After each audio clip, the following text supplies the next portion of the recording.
My name is Laura Thompson, and I'm 42 years old. 20 years of my life were spent believing that love meant sacrifice. I was wrong. Love should never cost you your dreams, your dignity, or your sense of self. But it took me 2 decades to understand that simple truth. I met Robert when I was just 21, fresh out of design school with a portfolio full of sketches and a head full of dreams. I wanted to create fashion that made women feel beautiful in their own skin. Robert was 29, already established in his corporate career, confident and charming in a way that made me feel both safe and excited about the future. We married a year later. Too soon looking back, but isn't hindsight always crystal clear? At 23, I gave birth to our daughter Emma. 3 years after that came our son Michael. My sketchbooks gradually collected dust as I traded fashion design for motherhood and supporting Robert's climbing career. Family first. Robert would say whenever I mentioned taking some part-time design work or finishing the business plan for the boutique I'd always dreamed of opening. You can pursue your little hobby once the kids are older. Little hobby. That's what he called my passion, my education, my dream. First, I believed he was right. The children needed me, and Robert's career was taking off. Someone had to make sacrifices, and it made sense that it should be me. At least, that's what I told myself as the years passed. Laura, have you seen my blue tie? The Burberry one. Robert called from our bedroom. I was in the kitchen, packing lunches for Emma, now 18 and finishing high school, and Michael 15 and growing an inch every month it seemed. Check the second drawer. I called back, spreading peanut butter on whole wheat bread. I reorganized your ties last weekend. Robert appeared in the kitchen doorway, the tie hanging loosely around his neck. At 50, he was still handsome, salt and pepper hair perfectly styled, trim from his 3 times weekly gym sessions with his personal trainer. I have that dinner with the Westons tonight, he said, checking his reflection in the microwave door. Don't wait up. Could go late. I nodded, focusing on the lunches. The dinners had been going late more and more frequently over the past few months. I'd stopped asking questions. Maybe I was afraid of the answers. Mom, have you seen my chemistry notes? Emma rushed into the kitchen, her long blonde hair still wet from the shower. On the coffee table where you left them last night, I replied, handing her the packed lunch. Dad, can I borrow the car tonight? Study group at Megan's, Emma asked.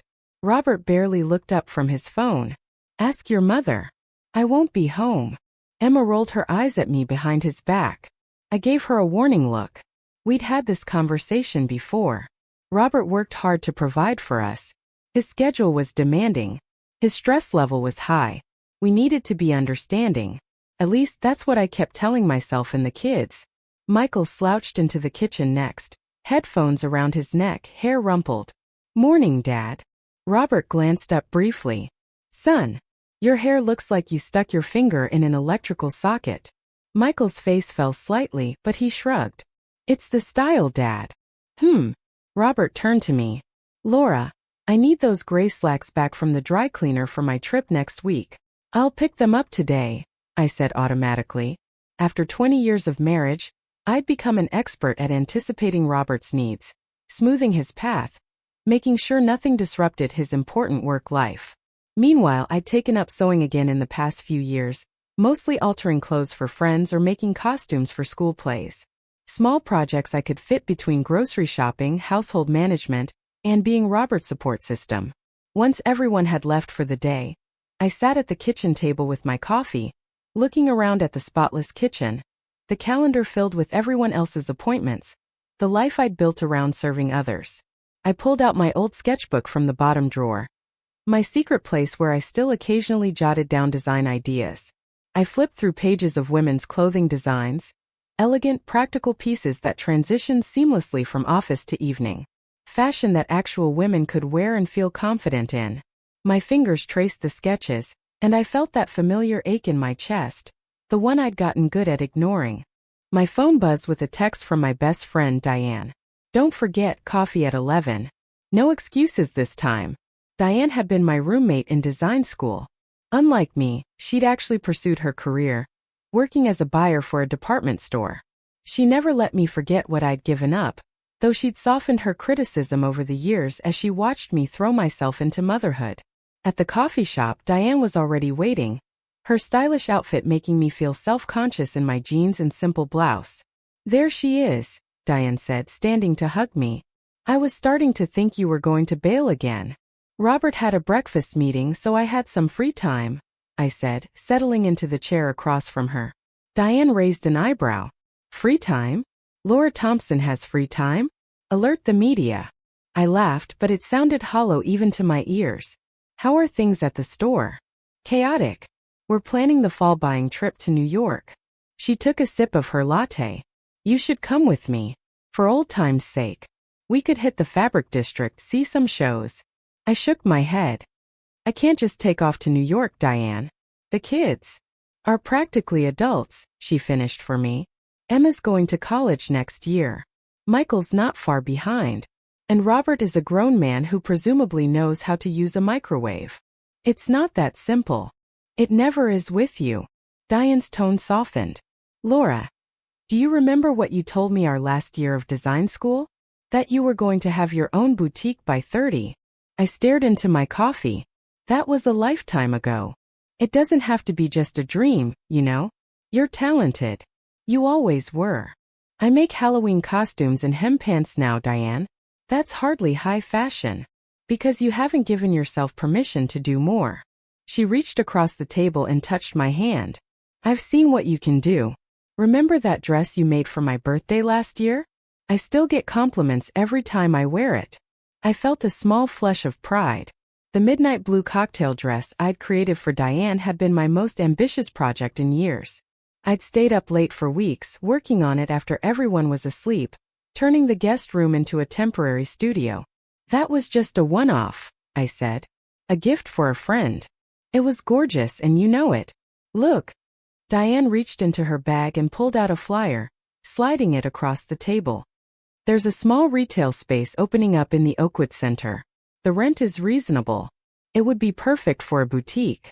I stared at the flyer, my heart suddenly racing. "Diane, I can't. Can't or won't. There's a difference, Laura."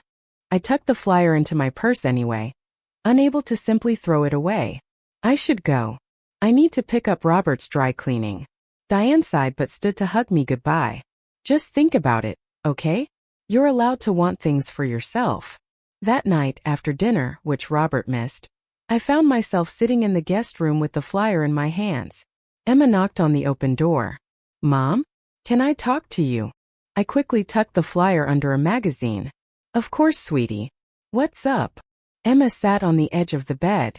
At 18, she looked so much like I had at her age. Same blonde hair, same blue eyes.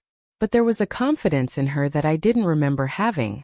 "I got my acceptance packet from Parsons today," she said, her eyes shining. My heart swelled.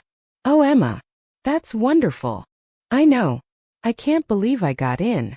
She paused, her expression growing serious. "But it's expensive, Mom. Like really expensive." I took her hand. "Don't worry about that. Your father and I have been saving for your education since you were born." Emma bit her lip. "Actually, that's what I wanted to talk to you about. Dad came home while you were at the grocery store earlier. I told him about Parsons and he didn't seem happy." My smile faltered. "What do you mean?" "He said there was only enough in my college fund for state school. That Parsons was an unnecessary expense for an impractical degree." Her voice cracked slightly. "He said I should study business instead. That fashion design is a hobby, not a career." The words hit me like a physical blow. My own dreams echoed back at me through my daughter. "He's wrong," I said, the words coming out before I could stop them. "Fashion design is absolutely a viable career. And you're so talented, Emma. More talented than I ever was." Emma looked at me with surprise. I rarely contradicted Robert, especially not to the kids. "Really? You think I could make it?" "I know you could." I squeezed her hand. "Let me talk to your dad about this, okay? Parsons is a fantastic opportunity. If it's what you really want, we'll find a way." After Emma left, I sat for a long time staring at nothing. The pattern was repeating itself. Robert dismissing creative pursuits as impractical. The casual devaluation of artistic dreams. I couldn't let Emma internalize that message the way I had. When I heard Robert come home around midnight, I was still awake, sitting in the living room with the lights dimmed. "You're up late," he said, loosening his tie as he walked in. "Emma told me about her conversation with you." Robert sighed, pouring himself a scotch from the bar cart. "Laura, we've talked about this. State school makes more financial sense." She got into Parsons, Robert. "It's one of the best design schools in the country. It's also ridiculously expensive for a degree that may not lead anywhere." I felt heat rise in my cheeks. Like my degree didn't lead anywhere? He had the grace to look slightly embarrassed. "That's different. You chose to stay home with the kids." "Did I choose, Robert? Or was I just told often enough that my dreams were impractical that I started to believe it?" Robert looked genuinely confused. "Where is this coming from? You've always been happy with our arrangement." "Have I? Or have I just never complained?" He sat down across from me, his expression a mixture of concern and annoyance. "Laura, it's late. I've had a long day. Can we talk about this tomorrow? Emma deserves to pursue her dreams, Robert. I won't let you dismiss them the way you dismissed mine." "I never dismissed your dreams," he protested. "You wanted to be a mother. I wanted to be both, a mother and a designer. But somehow only your career was ever taken seriously." Robert's phone buzzed. He glanced at it, then quickly turned it face down on the table. "Who's texting you at midnight?" I asked, the question slipping out before I could stop it. "Just work," he said too quickly. Jim had a question about tomorrow's presentation, but I'd seen the name on the screen. Vanessa, his new assistant. The one he'd been working late with more and more frequently. Something cold settled in my stomach. "You're lying." "What?" "I saw the name, Robert. Vanessa. Unless Jim has taken a new name I'm not aware of." Robert's face hardened. "Are you spying on me now?" "It's spying to see a text notification on my husband's phone? When did we become people who keep secrets from each other?" He stood up abruptly. "I'm not doing this tonight. You're clearly worked up about Emma's school situation, and you're looking for someone to blame. Answer the question, Robert. Why is your assistant texting you at midnight?" "She's helping me prepare for the Kyoto presentation. It's a big deal, Laura. You know how important this client is." I laughed, the sound bitter even to my own ears. "Right. The Kyoto presentation. And I suppose the dinner with the Westons tonight was also about the Kyoto presentation. What exactly are you accusing me of?" "I don't know, Robert. What should I be accusing you of?" We stared at each other across the living room, 20 years of marriage suddenly feeling like a chasm between us. "I'm going to bed," he finally said. "We can talk about this when you're being reasonable." I watched him walk upstairs, anger and hurt warring inside me. Then I went to the guest room and pulled out the flyer Diane had given me, staring at it until the words blurred. The next morning, Robert was already gone when I woke up. A text message from him said he'd had an early meeting and would be late again tonight. No mention of our argument. No acknowledgement of the tension between us. Typical. After getting Michael off to school, Emma had already left for her morning class at the community college. I found myself alone in the house, the silence almost oppressive. On impulse I called Diane. "I want to see that space in the Oakwood Center," I said when she answered.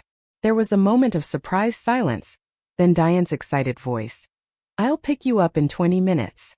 The retail space was small, only about 800 square feet, but as soon as I walked in I could see it. Racks of carefully curated clothing along the walls.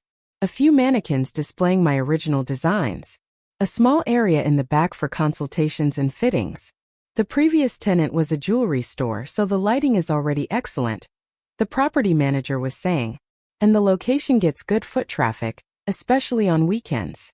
What do you think? Diane whispered as we walked around the empty space. I think I'm crazy for even considering this, I whispered back. But I couldn't stop the ideas flooding my mind. After the property manager left us to discuss the opportunity, I found myself sharing my vision with Diane. I could start small, alterations, custom pieces, maybe carry a few select ready-to-wear items from independent designers. My voice gained momentum as I spoke. I have those contacts from when I volunteered with the community theater's costume department. And your industry connections could help with sourcing. Diane was grinning at me. There she is. There's the Laura I remember. This is insane, I said, but I was smiling too. I don't have the money for this. Don't you? What about that inheritance from your Aunt Mildred? I'd almost forgotten. 5 years ago, my aunt had left me a modest sum. Not a fortune, but enough that Robert had suggested investing it for retirement. I'd agreed, as I always did.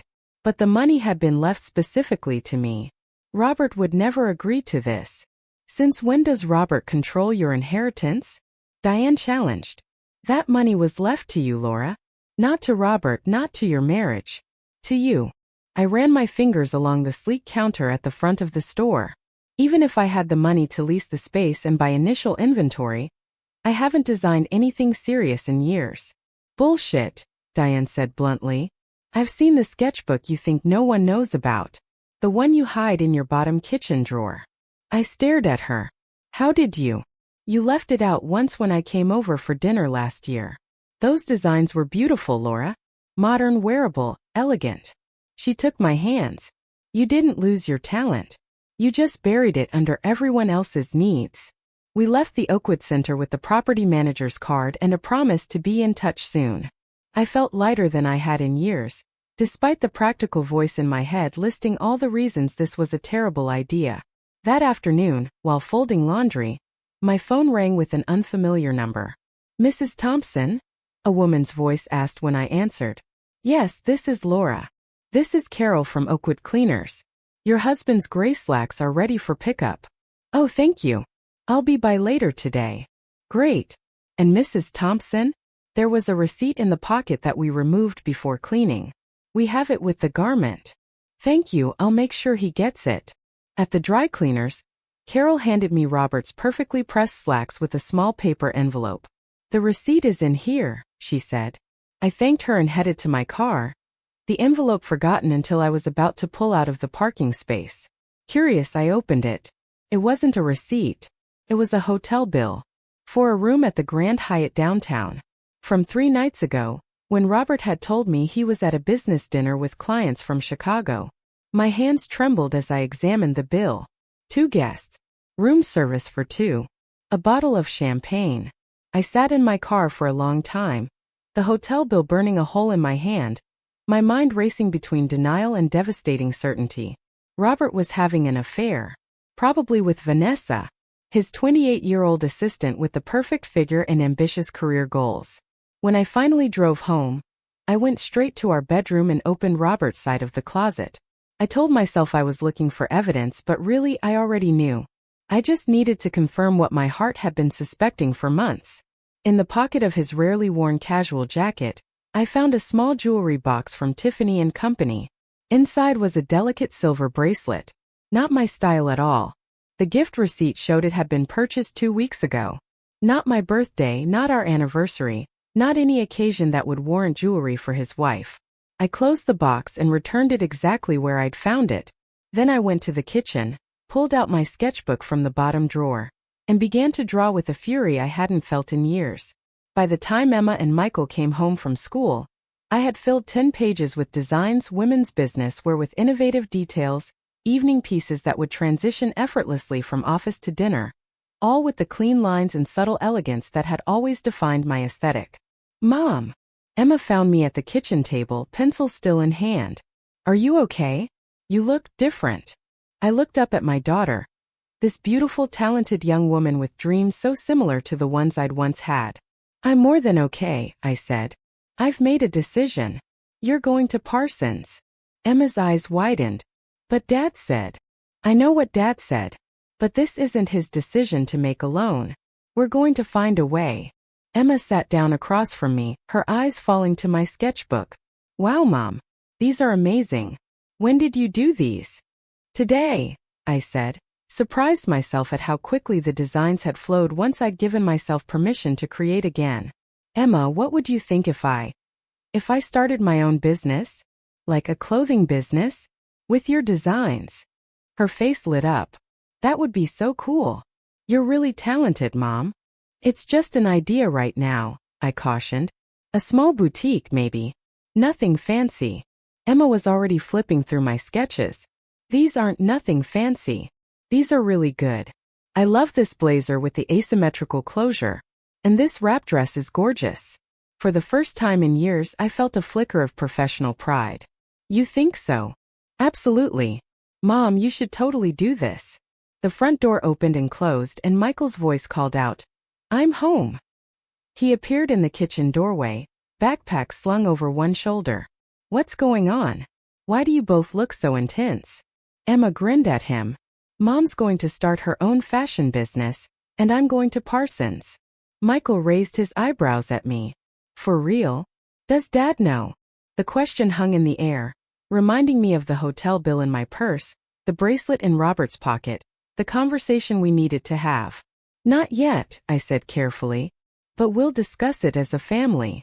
That night, Robert called around 8 p.m. to say he was caught up at the office and would be staying downtown overnight. The Kyoto team wants to do an early breakfast meeting, he explained, his voice professional and distant. I wondered if he was in the same hotel room from the bill I'd found. If Vanessa was there with him, perhaps wearing her new silver bracelet. That's fine, I said, keeping my voice neutral. We'll talk tomorrow. After I hung up, I sat with Emma and Michael at the dining table. I need to tell you both something, and it's going to be difficult. Their young faces grew serious. I think your father is having an affair, I said, the words burning my throat as they came out. I found some evidence today that suggests he's been lying about where he's been spending his time. Emma's face crumpled, while Michael's hardened into anger. That's why he's never home anymore? Michael asked. He's with someone else? I nodded, reaching out to hold both their hands. I'm going to confront him about it tomorrow. I don't know what's going to happen after that. But I want you both to know that whatever happens between your father and me, we both love you very much. What are you going to do? Emma asked, her voice small. I took a deep breath. First, I'm going to have an honest conversation with your father. Then, regardless of what comes from that, I'm going to make some changes in my life. I've spent 20 years putting everyone else's dreams ahead of my own. It's time I remembered what I want. That night I barely slept. I kept cycling between anger, grief, and a strange growing sense of resolution. By morning I knew what I needed to do. Robert came home around 11 a.m., looking tired but composed in his expensive suit. He found me in the kitchen, calmly drinking coffee. The Kyoto meeting went well, he said, setting his briefcase down. I think we've got them locked in for the next fiscal year. I slid the hotel bill across the table toward him. I found this in your slacks when I picked them up from the dry cleaner. Robert froze, his coffee mug halfway to his lips. Laura, I also found the bracelet from Tiffany's. The one hidden in your casual jacket. The one that's definitely not for me. My voice was steady, surprising even myself. How long have you been sleeping with Vanessa? Robert set his mug down carefully. It's not what you think. I laughed, the sound harsh and unfamiliar. Really? Because I think you've been having an affair with your young, attractive assistant. I think you've been lying to me for months about where you've been spending your nights. I think you've been buying her expensive gifts while telling our daughter she can't go to her dream school because it's too expensive. Is any of that incorrect? Robert's face went through a series of expressions: shock, guilt, and finally a kind of resignation. It just happened, he said, as if that explained everything. Vanessa and we connect on a professional level. She understands the pressures I'm under, the world I operate in. Unlike your wife of 20 years, who's just been keeping your home running and raising your children while you built your career. He had the decency to look ashamed. I never meant to hurt you, Laura. But you did. And you would have kept right on hurting me if I hadn't found that hotel bill. I took a deep breath. I want you to move out. Today. Robert's eyes widened. You're overreacting. We should talk about this, go to counseling maybe. I'm not overreacting. I'm finally reacting. There's a difference. I stood up, suddenly feeling taller than my 5 feet 6 inches frame. You can tell the children yourself why you're leaving. You owe them that much. Laura, please. And I'm using my inheritance from Aunt Mildred to open a boutique, I continued, as if he hadn't spoken. And Emma is going to Parsons. I'll figure out how to make it work financially. Robert stared at me as if I'd started speaking in tongues. A boutique? Laura, be realistic. You haven't worked in the industry in 20 years. And Emma needs a practical degree, not Not a little hobby. I finished for him. That's what you always called my design work, isn't it? A hobby. Something cute to keep me occupied between taking care of you and the kids. The truth of it hit me as I spoke. Robert had never taken my career aspirations seriously. From the very beginning, he'd seen my creative talents as something inconsequential, something to be indulged but never prioritized. You never believed in me, I said softly. All these years I thought you were just being practical, looking out for our family's best interests. But you never once saw my dreams as valuable as yours. That's not fair, Robert protested. I supported you. As a wife and mother. Never as a designer. Never as a businesswoman with ambitions of her own. I shook my head. I let you define me, Robert. And that's on me. But not anymore. I turned to leave the kitchen, then paused in the doorway. The children will be home from school at 3:30. I expect you to have told them about Vanessa by dinner. And I expect you to be moved into a hotel by then as well. As I walked away, I heard him say my name once more. His voice a mixture of confusion and desperation. But I didn't turn back. For the first time in 20 years, I wasn't accommodating Robert's needs above my own. The next few weeks were a blur of activity and emotion. Robert moved into a corporate apartment downtown. The children were angry and hurt, though Emma seemed to understand my decision better than Michael, who was still processing his father's betrayal. I met with a lawyer, who helped me secure access to our joint accounts and begin the process of untangling our financial lives. Robert didn't fight me on any of it. Whether from guilt or a genuine desire to make things easy, I wasn't sure. Either way, I was grateful not to have that additional battle. With Diane's help, I signed the lease on the retail space at Oakwood Center. I withdrew my inheritance money from the investment account Robert had set up and opened a business checking account under the name Laura Thompson Designs. The first time I saw that name printed on my business checks, I cried. Not from sadness, but from a sense of reclaiming something I'd thought was lost forever. Every day brought new challenges. Setting up vendor accounts, sourcing fabrics, creating a business plan, designing a logo and store layout. But with each task I completed, I felt more alive, more myself than I had in decades. Emma threw herself into helping me prepare the boutique, spending hours after school painting walls, assembling racks, and offering opinions on which of my designs should be part of the initial collection. "This is so cool, Mom," she said one evening as we worked side by side, pricing items for the soft opening I planned for the following weekend. "I'm going to tell everyone at Parsons that my mom has her own label." Robert called frequently to check on the kids, but our own conversations remained brief and businesslike. He'd moved Vanessa into his apartment within weeks of leaving our home, a fact that hurt despite everything, but also confirmed I'd made the right decision.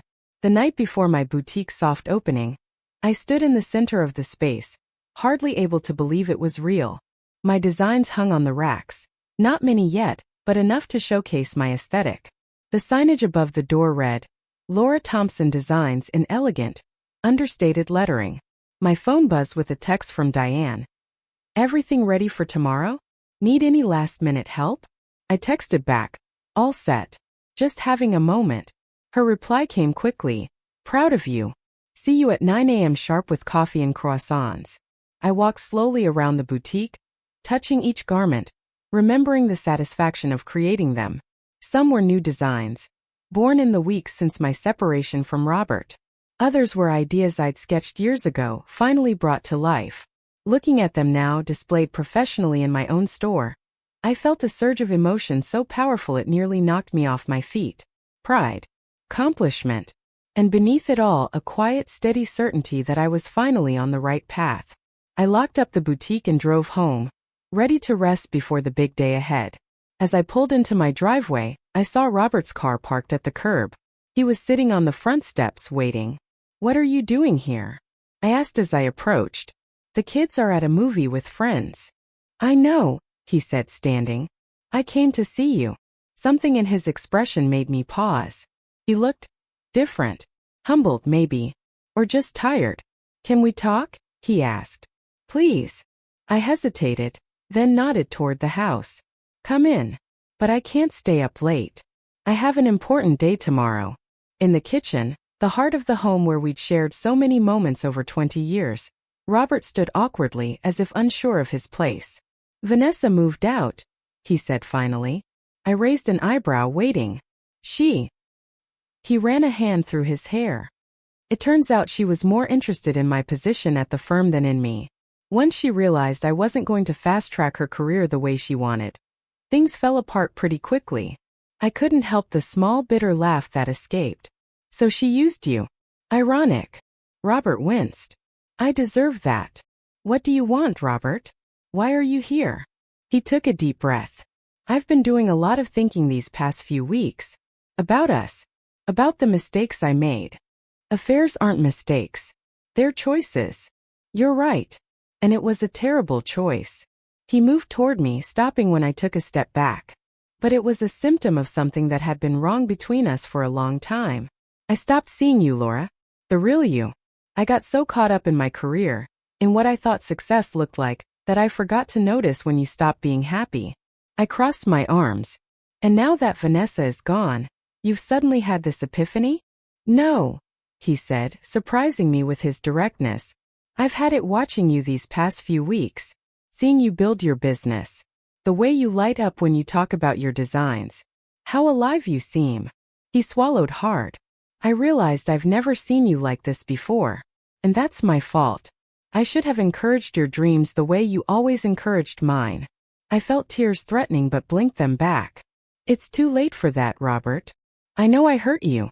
Betrayed your trust in the worst possible way. And I'm not asking for forgiveness. He paused. But I am asking for a chance. To show you I can change.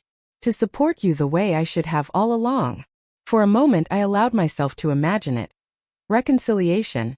A new start with a husband who finally valued all of me. But then I remembered the years of dismissal. The casual way he devalued my ambitions. The lies. The betrayal. No, I said quietly. I'm sorry, but no. I'm just starting to remember who I am without you defining me. I need to see where that leads. Robert's face fell, but he nodded. I understand. But Laura, I'm not giving up. On us, on our family. I'll give you the space you need. But I want you to know I'm going to work to be worthy of another chance. After he left, I sat at the kitchen table for a long time, emotions swirling. Part of me, the part that had loved Robert for half my life, wanted to believe him. Wanted to believe people could change, that marriages could heal even from the deepest wounds. But another part of me, the part that was just beginning to stand on her own, knew that going back would mean risking everything I'd fought to reclaim. I went to bed that night with no answers, only the certainty that tomorrow would be the first day of my new life, whatever shape that life might take. The soft opening of Laura Thompson Designs exceeded all my expectations. Friends came bringing other friends. Diane had spread the word among her industry contacts. By noon, the small boutique was buzzing with activity. I sold 3 original designs in the first 2 hours. A record that left me simultaneously thrilled and panicked about how quickly I could produce more. 2 local boutique owners approached me about carrying some of my pieces in their stores. A fashion blogger asked to feature my shop in an upcoming article about women entrepreneurs. As the afternoon wound down, I stood behind the counter, processing the day's sales and marveling at how much had changed in just a few short weeks. From unhappy wife to business owner. From supporting character to protagonist in my own life story. The bell above the door jingled as one last customer entered. I looked up with my practiced smile, then froze. Robert stood just inside the entrance, looking around with genuine appreciation. His eyes finally landed on me. This is incredible, Laura, This is incredible, Laura, he said, approaching the counter slowly, as if afraid I might ask him to leave. Everything looks so professional. So, you. I straightened my shoulders, determined not to let his presence undermine this important day. Thank you. Was there something you needed? His eyes roamed over the displays, lingering on a navy blue blazer with subtle rose gold detailing on the cuffs, one of my personal favorites from the collection. I wanted to see it, he said simply. Your boutique. Your dream. He gestured around. I see now what I refused to see before. You're extraordinarily talented, Laura. The compliment, delivered with what seemed like genuine admiration, caught me off guard. In 20 years of marriage, Robert had never acknowledged my design work with such straightforward respect. Better late than never, I suppose, I said, unable to keep the edge from my voice. I deserve that, he acknowledged. I just wanted to say congratulations.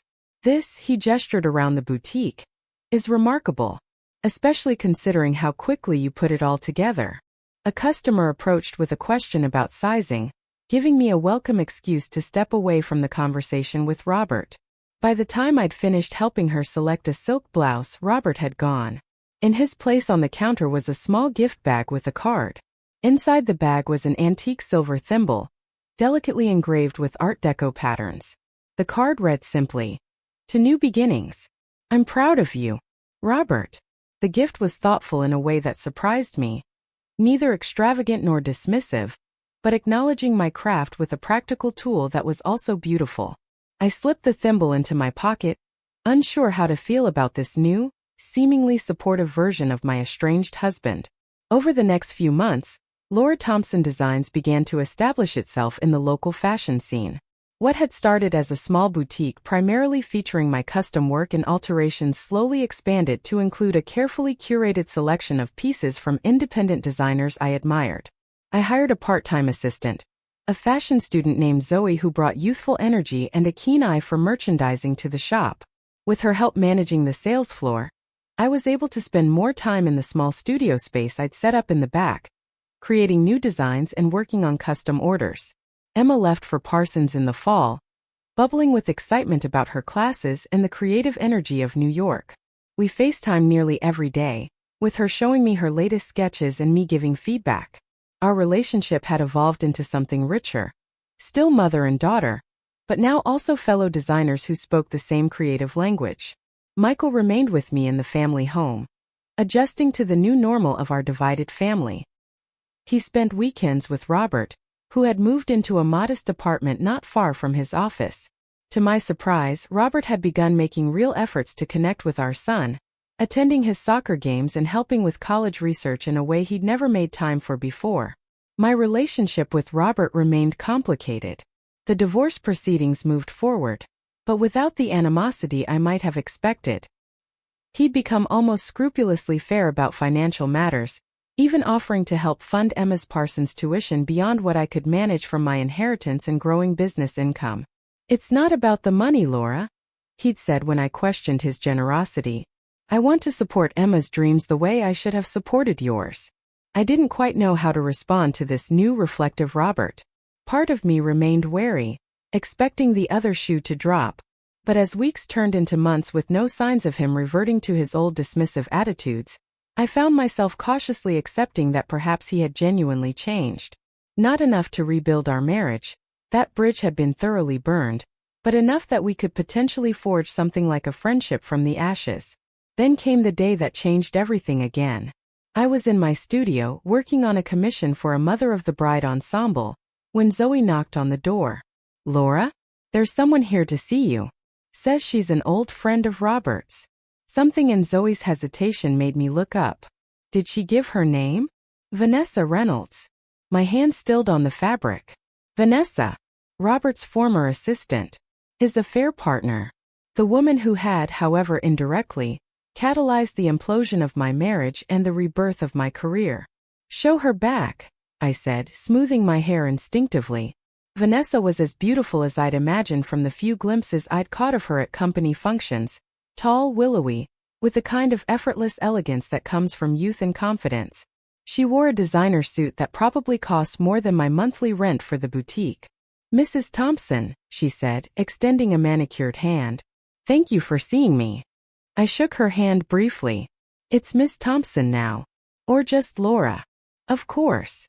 She glanced around the studio, taking in the dress form draped in partially completed emerald green silk, the sketches pinned to the inspiration board, the organized chaos of my creative space. "Your boutique is lovely. Very quaint." The slight condescension in her tone wasn't lost on me. "Thank you. What can I do for you, Ms. Reynolds? I'm assuming this isn't a shopping visit." Vanessa smiled, but it didn't reach her eyes. "Actually, it is in a way. I'm getting married." The statement hit me like a physical blow. "Congratulations," I managed. But I'm not sure why you're telling me this. I need a wedding dress. Something unique, designed by someone with experience. She touched a bolt of fabric on my work table, her fingers lingering on the fine linen. Robert always spoke highly of your talent, even when you were just sewing as a hobby. Just a hobby. Those familiar, dismissive words ignited a spark of anger. Who are you marrying if you don't mind my asking? Charles Weston. Perhaps Robert mentioned him? They were college roommates. The Westons. The couple Robert had claimed to be having dinner with on nights when he was actually with Vanessa. The irony was almost too perfect. I'm familiar with the name, I said neutrally, but I'm afraid my commission schedule is quite full. I wouldn't be able to take on a wedding dress project for at least 6 months. Vanessa's smile tightened. My wedding is in 3 months. Surely you could make an exception? Money is no object. It's not about the money, Ms. Reynolds. It's about time and existing commitments to clients who booked with me months ago. I see. She reached into her designer handbag and pulled out a business card, placing it on my work table. Well, if your schedule opens up, please call me. As I said, money is no object. Charles is very generous. After she left, I sat staring at her business card, emotions churning. The audacity of her coming to me, the woman whose husband she'd had an affair with, asking me to design her wedding dress. It was almost laughable. I was still sitting there when my phone rang. It was Robert. Laura, I just heard from Charles Weston. Apparently Vanessa visited your boutique today. His voice was tight with tension. I had no idea she was going to do that. I'm so sorry. Did you know they were engaged? A pause. Yes. Charles told me last week. I was trying to figure out how to tell you. Or if I even should. Were they? I hesitated, not sure I wanted the answer. Were they involved while she was with you? I don't know for certain, Robert admitted. But probably. Charles is CEO of Weston Holdings. He's worth 10 times what I am. And Vanessa strikes me as someone who knows exactly what she wants. The pieces fell into place. That's why she left you, isn't it? She traded up. Robert's silence was answer enough. She wants me to design her wedding dress, I said, still amazed at the nerve. What? Robert sounded genuinely shocked. Tell me you said no. Of course I said no. Though not for the reasons you might think. I simply don't have time. I paused. It's actually somewhat validating that she considers me talented enough to create her dress. Robert made a sound that might have been a laugh. That's so like you, Laura. Finding the silver lining. His voice sobered. I'm sorry she bothered you. And I'm sorry about everything. After we hung up, I tossed Vanessa's business card into the trash and returned to my work. But the interaction left me thoughtful. There had been something desperate beneath Vanessa's polished exterior. Something that reminded me uncomfortably of myself just a few months ago. A woman defining herself through the men in her life rather than through her own accomplishments. 2 weeks later, I received an unexpected visitor at the boutique. An elegant older woman in her 60s entered just as I was about to close for the day. I hope I'm not too late, she said, looking around with keen interest. I've heard wonderful things about this shop. We're just closing, but please feel free to look around, I said, recognizing the type of customer who likely had both discerning taste and a generous budget. You must be Laura Thompson, the woman said, approaching with her hand extended. I'm Eleanor Weston. My smile froze. Weston? As in, Charles is my son. She nodded, her shrewd eyes watching my reaction. And you're Robert's wife. Ex-wife soon, I understand. That's right. I managed to maintain my professional demeanor despite my surprise. What can I do for you, Mrs. Weston? Call me Eleanor, please. She wandered through the boutique, examining garments with a practiced eye. This jacket is exquisite, she commented, touching the lapel of a burgundy velvet blazer I designed. The detailing is reminiscent of 1940s tailoring, but with a modern silhouette. Thank you. That's exactly what I was going for. She moved on, pausing at each rack, occasionally checking a price tag or examining a seam. You know, I was in fashion myself once upon a time. Buyer for Bergdorf's in the 1980s. That must have been exciting, I said, genuinely interested despite my wariness. It was. before I gave it up to be Charles Sr.'s wife and hostess. Her tone was matter-of-fact, without self-pity. Different times. She completed her circuit of the shop and returned to me. I'll take the burgundy jacket. And I'd like to discuss a possible commission. I'm afraid my schedule for custom work is quite full at the moment. Eleanor smiled. This wouldn't be for me. It would be for my daughter-in-law's trousseau. I stiffened. Mrs. Weston, Eleanor, if you're here on Vanessa's behalf. I most certainly am not. Eleanor's voice turned crisp. That young woman doesn't know I'm here, and I prefer to keep it that way. Curiosity got the better of me. Then I don't understand. Eleanor sighed, suddenly looking tired. My son is making a mistake. We both know it, don't we? Vanessa was seeing him while she was involved with your husband. She's a climber, pure and simple. She fixed me with a direct look. I want you to design the most beautiful wedding dress for her. Something that will make her look. She paused, searching for the right word. Cheap. I stared at her, stunned by the suggestion. You want me to deliberately design an unflattering wedding dress for your future daughter-in-law? Not unflattering precisely, just revealing of her true character. Eleanor's eyes gleamed with mischief. A mother must try to protect her son, mustn't she? Despite myself, I laughed. I'm afraid I can't help you, Eleanor. Professional ethics aside, I simply don't have the time before their wedding date.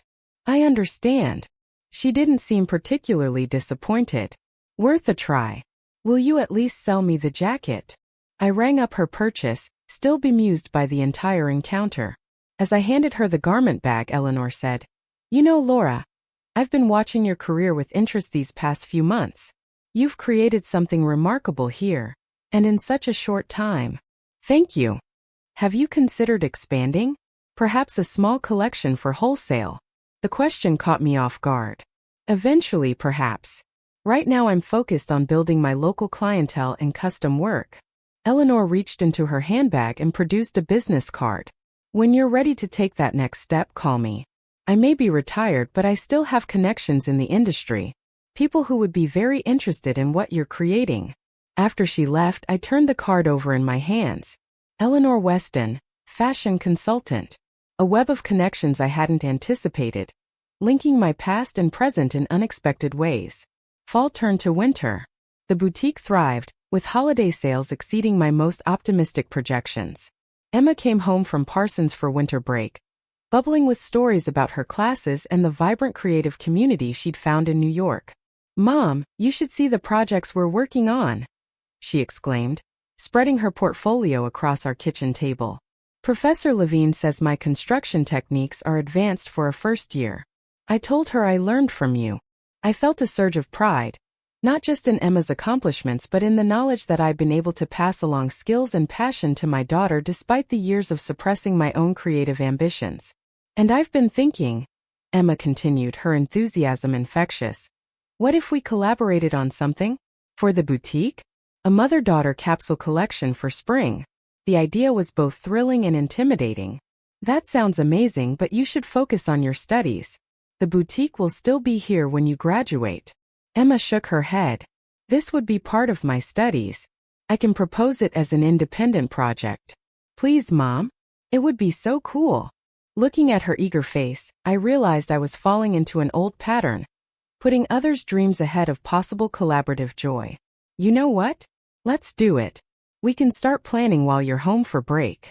Michael wandered into the kitchen, headphones around his neck. At 16, he'd grown 3 inches in the past year, his features maturing from boyish to handsome. Are you guys talking about fashion again? Boring. Emma threw a pencil at him. As if your endless soccer statistics are any more interesting. Their bickering was good-natured, a reassuring sign that despite the upheaval in our family, some things remained constant. Hey, speaking of boring, Michael said, grabbing an apple from the fruit bowl, Dad called. He wants to know if we're still on for Christmas Eve dinner at his place tomorrow. Our first Christmas since the separation. Robert had insisted on hosting a Christmas Eve dinner for the 4 of us, a gesture toward maintaining some family traditions despite the divorce proceedings. I'd agreed for the children's sake, though the prospect of sitting across a holiday table from Robert stirred complicated emotions. Yes, we're still going. I confirmed. Business casual dress code. Michael rolled his eyes. It's just Dad's apartment, Mom. Not a fancy restaurant. Your father appreciates effort in appearance, I said automatically, then caught myself. Old habits died hard. The next evening, Emma, Michael, and I arrived at Robert's apartment at the agreed-upon time. Robert greeted us at the door, looking handsome in a navy sweater and gray slacks, casual by his standards but still put together. Merry Christmas, he said, stepping back to let us in. Everything's almost ready. I had to admit he'd made an effort. The apartment was tastefully decorated with a small tree, garlands along the mantel, and holiday music playing softly in the background. The dining table was set with what I recognized as our good china from home. He must have taken it when he moved out. Something smells amazing, Emma commented, following the aroma to the kitchen. Robert looked slightly embarrassed. I had it catered. My cooking skills haven't miraculously improved since the separation. The meal was pleasant if slightly awkward. We carefully navigated around sensitive topics, focusing instead on the children's activities, my growing business, and Robert's work. He seemed genuinely interested in hearing about the boutique, asking questions that showed he'd been paying attention to its development. I drove by last weekend, he admitted. The holiday window display is beautiful. That was all, Emma, I said, deflecting the compliment to our daughter. She has a natural eye for visual merchandising. After dinner, Robert cleared his throat. I have something for each of you. Not your main Christmas gifts. Those are for tomorrow. But something small for tonight. He handed each of us a wrapped package. Emma and Michael tore into theirs immediately, while I opened mine more carefully. Inside my box was a leather-bound notebook with my initials embossed on the cover. Inside the front cover, Robert had written, "For your next collection of designs.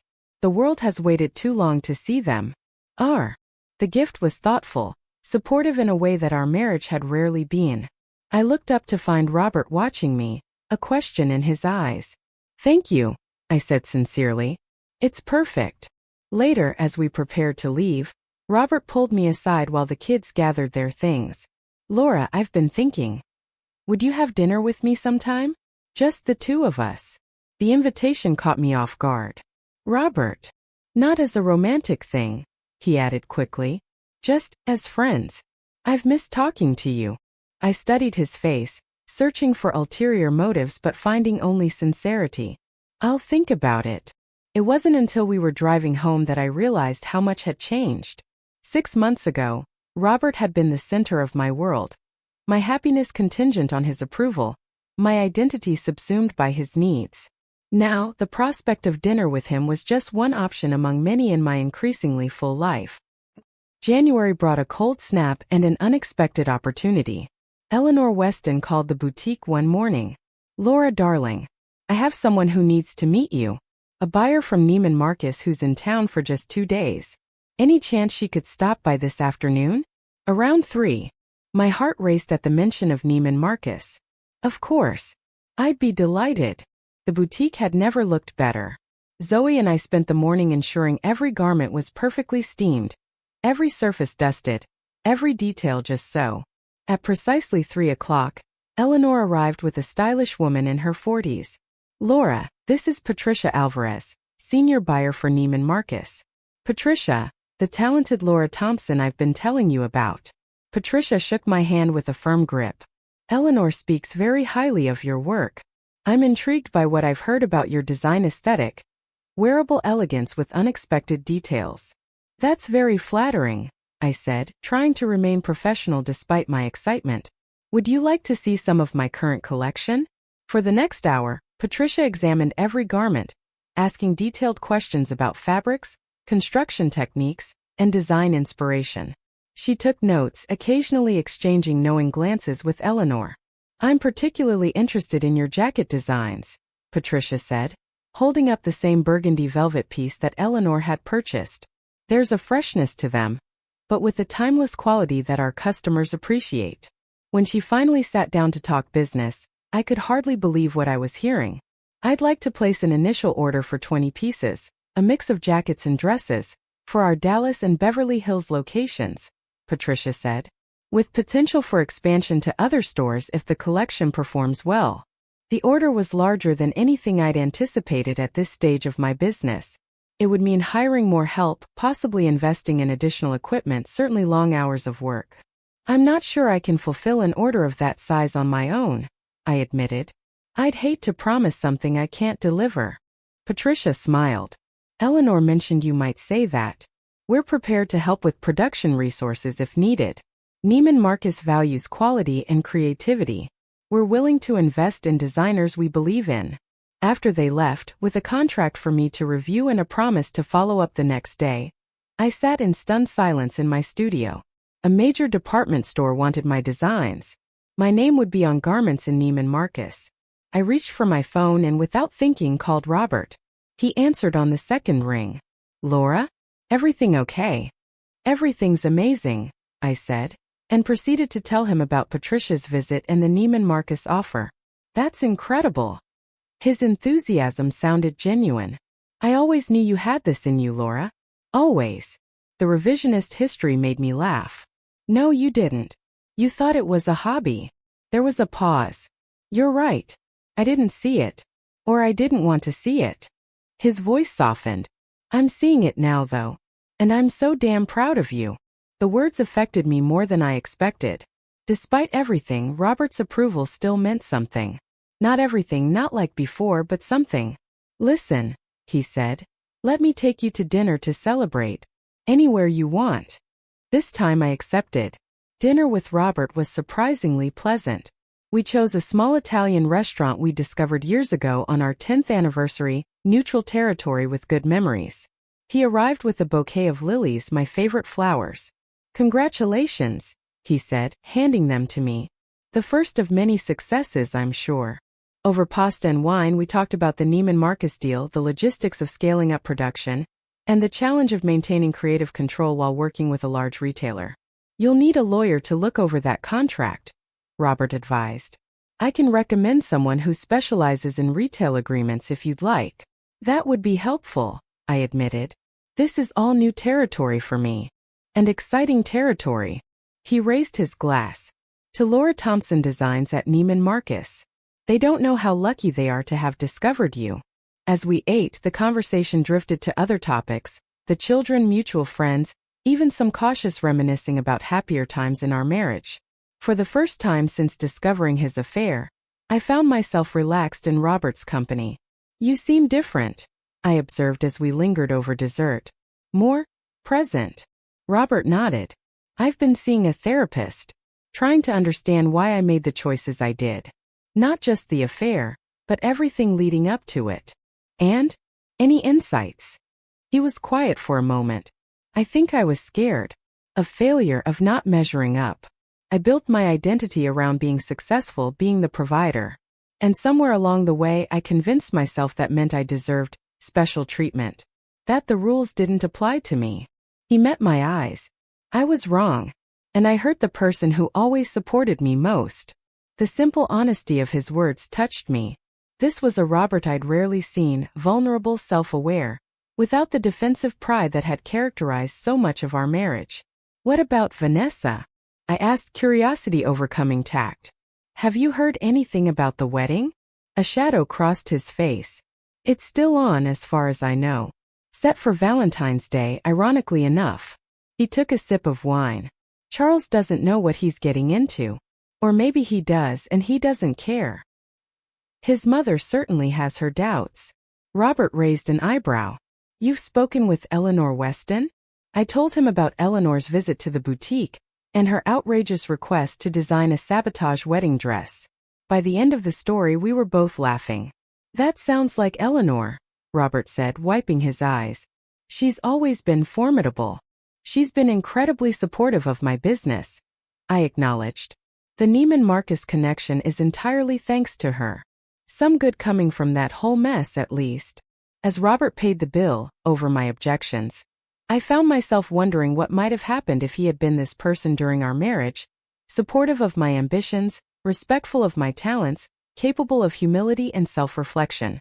But that was a pointless exercise in what-ifs. We were who we were now, shaped by both our mistakes and our growth. Outside the restaurant, Robert hesitated. Thank you for tonight, Laura. It meant a lot to me.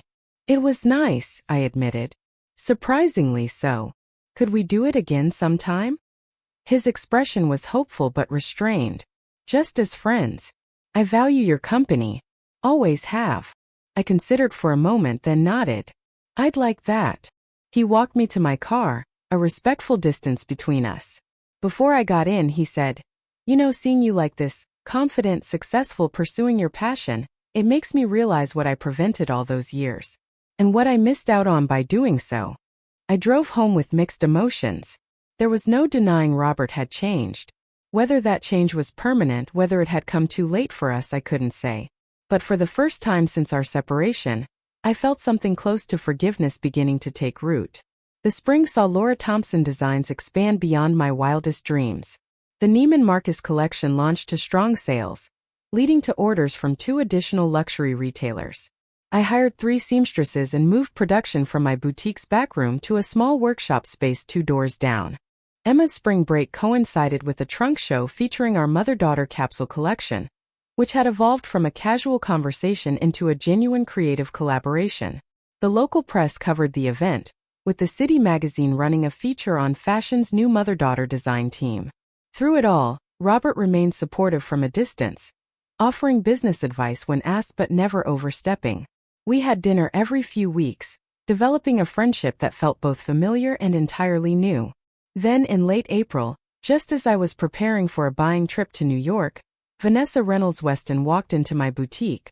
She looked different from her previous visit, thinner, more tightly wound, her designer clothes hanging slightly loose on her frame. The massive diamond on her left hand caught the light as she approached the counter. "Hello, Laura," she said, her voice lacking its former confidence. "Mrs. Weston," I replied neutrally. "What can I do for you?" Vanessa glanced around, ensuring no other customers were within earshot. "I need your help."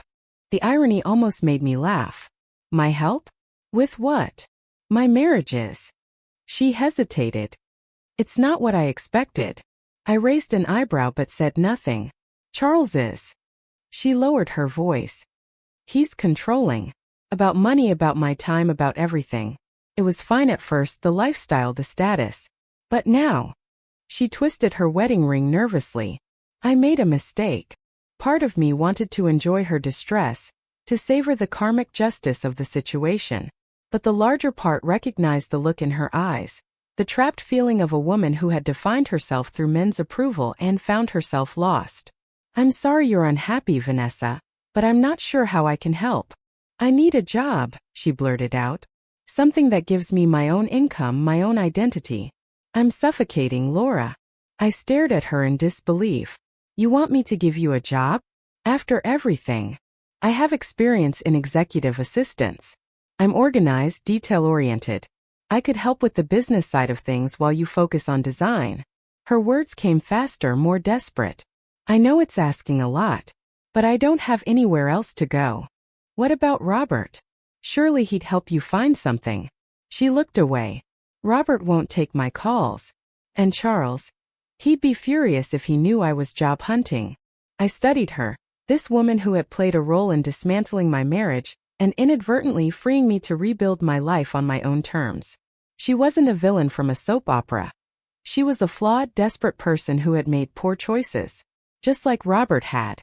Just like I had, in my own way, by surrendering my dreams for so long. "I don't have a position available right now," I said finally. "But I can make some calls. There's a boutique in the North Hills Mall that was looking for a manager last I heard." Relief flooded her face. "Thank you. You have no idea what this means." "I think I do," I said quietly. "And Vanessa? Whatever job you find, make sure it's something you actually want. Not just a stepping stone to someone else's life." After she left, I sat in my office, reflecting on the strange full-circle moment. How many times had I felt trapped in my marriage, defining myself through Robert's success rather than my own abilities? How easily might I have become Vanessa, trading one gilded cage for another? My phone rang that evening as I was preparing dinner. It was Robert. "Did I hear right? Vanessa came to see you today." News traveled fast in our social circle. "She did. She's looking for a job. A job, Robert repeated, sounding stunned. Trouble in paradise already? Apparently Charles isn't the dream husband she imagined. I stirred the pasta sauce simmering on the stove. She seemed genuinely unhappy. And you helped her? After everything she did? I considered the question. I gave her a lead on a position at another store. Not with me directly. That's incredibly generous of you, Laura. Maybe. Or maybe I just recognized something of myself in her situation. There was a long pause on the other end of the line. I'm sorry, Robert said finally. For all of it. For making you feel trapped or less than. For not seeing your potential. For breaking trust in the worst possible way. The apology, delivered without qualification or expectation, loosened something that had remained tight in my chest despite all the progress of the past year. I know you are, I said softly.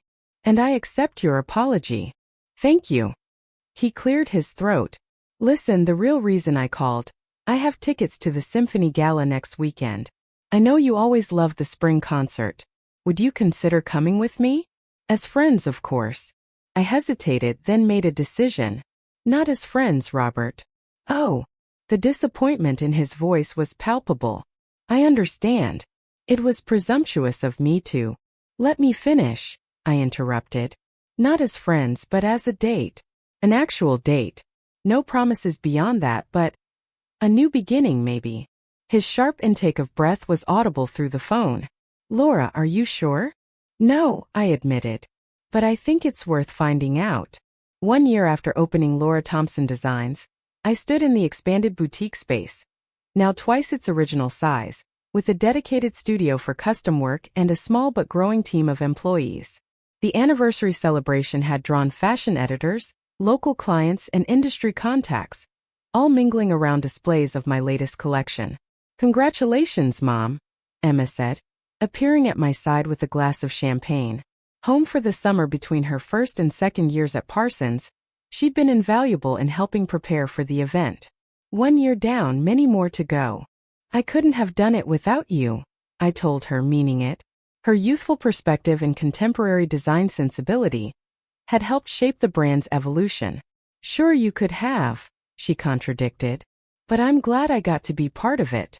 Across the room, I spotted Robert chatting with Eleanor Weston. He caught my eye and smiled, excusing himself to make his way toward us. The place looks amazing, he said, reaching for my hand. You should be incredibly proud. In the months since our first date at the Symphony Gala, Robert and I had been carefully rebuilding something between us. Not the old marriage with its unequal power dynamic and unspoken resentments, but something new. Something based on mutual respect, honest communication, and genuine appreciation for each other's strengths. We were dating, essentially, taking it slowly, learning who we were as individuals before deciding who we might be as a couple. Thank you for being here tonight, I said, squeezing his hand. It means a lot. I wouldn't have missed it. He looked around at the crowded boutique. You know, I was thinking about that first apartment we had after we got married.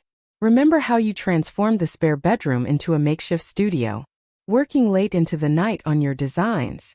I nodded, surprised he remembered that detail from our early days. You had such fire then, he continued. Such passion for your work. I watched it slowly dim over the years, and I never once asked myself what role I played in that. He met my eyes. I'm sorry it took losing you to understand what I should have valued all along. We both made mistakes, I acknowledged. But I'm not sure I would have found this strength if things hadn't fallen apart the way they did. The boutique door chimed as a late arrival entered. I glanced over to see Vanessa, looking significantly more relaxed than the last time I'd seen her. She'd taken the management position at the North Hills boutique and, from what I'd heard, was proving herself quite capable. I invited her, Robert admitted, following my gaze. I hope that's okay. We've had some clearing of the air recently. The old Laura might have felt threatened or uncomfortable, but I was no longer that woman, the one who defined herself through her relationship to Robert, who feared losing his approval above all else.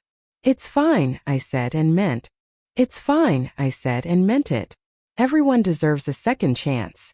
Robert's eyes warmed with understanding. Like the one you're giving me? Perhaps. I smiled. Though that's still a work in progress. Emma excused herself to greet some friends, leaving Robert and me momentarily alone amid the celebration. I know we're taking things slowly, he said. But I want you to know I'm all in, Laura. Whatever this becomes between us, I'm committed to getting it right this time. As I moved through my anniversary party, introducing myself to fashion editors and potential business partners, I caught glimpses of my life as it now existed. Emma, confident and creative. Michael, growing into a thoughtful young man. Robert, watching me with pride as if seeing me clearly for the first time. And my boutique, the physical manifestation of dreams I'd almost forgotten how to dream. Later that night, after the last guest had departed and only Robert remained to help with cleanup, I stood in the center of my boutique, taking in the quiet satisfaction of achievement. "Penny, for your thoughts," Robert said, coming to stand beside me. "I was just thinking about that moment last year, when I found the hotel bill in your pocket." I turned to face him. At the time it felt like the worst day of my life. Robert winced. "Laura, let me finish," I said gently. "It was devastating. But it was also the beginning of all this. Sometimes the worst moments lead to the best changes. Do you think you could ever trust me again?" "Completely. I think trust is built day by day," I said honestly. "And you've been building it consistently since we separated. That means something to me." The following Monday, Charles Weston, Vanessa's husband, confronted me at the boutique. He demanded I help get Vanessa fired from her new job at a local store, even threatening my Neiman Marcus deal since he was an investor. "I want you to fire her," he said coldly. "Excuse me. Not directly, of course. Speak to whoever's employing her. Tell them she's unreliable, difficult, whatever you need to say. Just make sure she loses that job." "Why would I do that?" "Because I'm asking nicely." His smile didn't reach his eyes. "And because I'm a major investor in Neiman Marcus. One word from me could end your little arrangement with them." The threat hung in the air. For a moment I felt that old fear, the worry about financial security, about losing everything I'd worked for. But this time the fear didn't paralyze me. It galvanized me. "Mr. Weston," I said, my voice steady, "I think it's time for you to leave. Did you hear what I said? I can destroy your business with one phone call." "I heard you. And I'm choosing to believe that quality and creativity matter more to Neiman Marcus than one investor's personal vendetta." After a tense moment, he left with a cold smile. "You've made an enemy today, Miss Thompson." "Perhaps. But I've kept my integrity." That same evening, Vanessa called from a payphone. She'd left Charles and needed a safe place to stay. Despite our complicated history, I immediately went to pick her up. "Why are you helping me? After everything I did?" she asked as we drove to my house. "Because no one deserves to feel unsafe or controlled, no matter what mistakes they've made." Over tea that night, Vanessa confessed, "I married Charles for his money and status. He married me as an accessory. It worked for a while. The houses, the cars, the jewelry. It all seemed worth giving up my independence. And then I saw you at your boutique opening. You were so complete. You didn't need anyone's validation. You'd built something meaningful on your own terms. It made me realize how empty my life had become." With Robert's help, we found Vanessa a safe place to stay while she rebuilt her life. Charles made good on his threats, pressuring some retailers to drop my collection, but Patricia and Neiman Marcus stood firmly behind me. 6 months later, I received an unexpected email from Eleanor Weston, Charles's mother. "Dear Laura, I would like to establish a new program specifically for women returning to creative careers after focusing on family obligations. Would you consider being the namesake and mentor for this program? The Laura Thompson Second Act Scholarship would provide funding and mentorship to women like yourself who are rediscovering their creative voices later in life." Charles would be furious, of course, which only adds to my enthusiasm for the project. When I called Robert to share the news, his response surprised me. "Laura," he said gently, "when are you going to stop worrying about whether men like Charles or like I used to be approve of your choices? If this scholarship speaks to you, if it would help other women rediscover their talents the way you did, then that's all that matters." His words resonated with truth. You're right. 1 year later, at the inaugural Laura Thompson Second Act Scholarship Gala, I stood at the podium addressing the attendees. Second acts aren't just about starting over, I told the audience.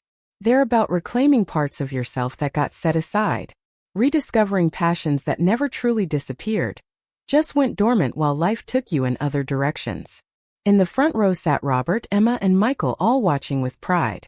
Diane was there too, alongside Patricia and Eleanor Weston, an unlikely alliance of women who had each played crucial roles in my journey. When my marriage ended 2 years ago, I thought it was the worst moment of my life. I was wrong. It was actually the beginning of the best chapter. Later that evening, in a quiet moment on the hotel's terrace, Robert presented me with a small box containing not a traditional diamond ring, but a delicate silver band inset with tiny scissors, thimbles, and thread spools, charms representing the passion I'd reclaimed. This isn't an engagement ring, he clarified. It's a promise. That I see you, all of you. That I value your dreams as much as my own. That I want to build a new relationship where we both get to be fully ourselves. I slipped the ring onto my right hand. Not the traditional left, but a new placement for a new beginning. Like our second act, I agreed. My name is Laura Thompson. I'm 44 years old. And I finally understand that love, real love, should never cost you your dreams, your dignity, or your sense of self. Because those are the things that make you who you are. And who I am is someone worth believing in. Both to others and more importantly to myself.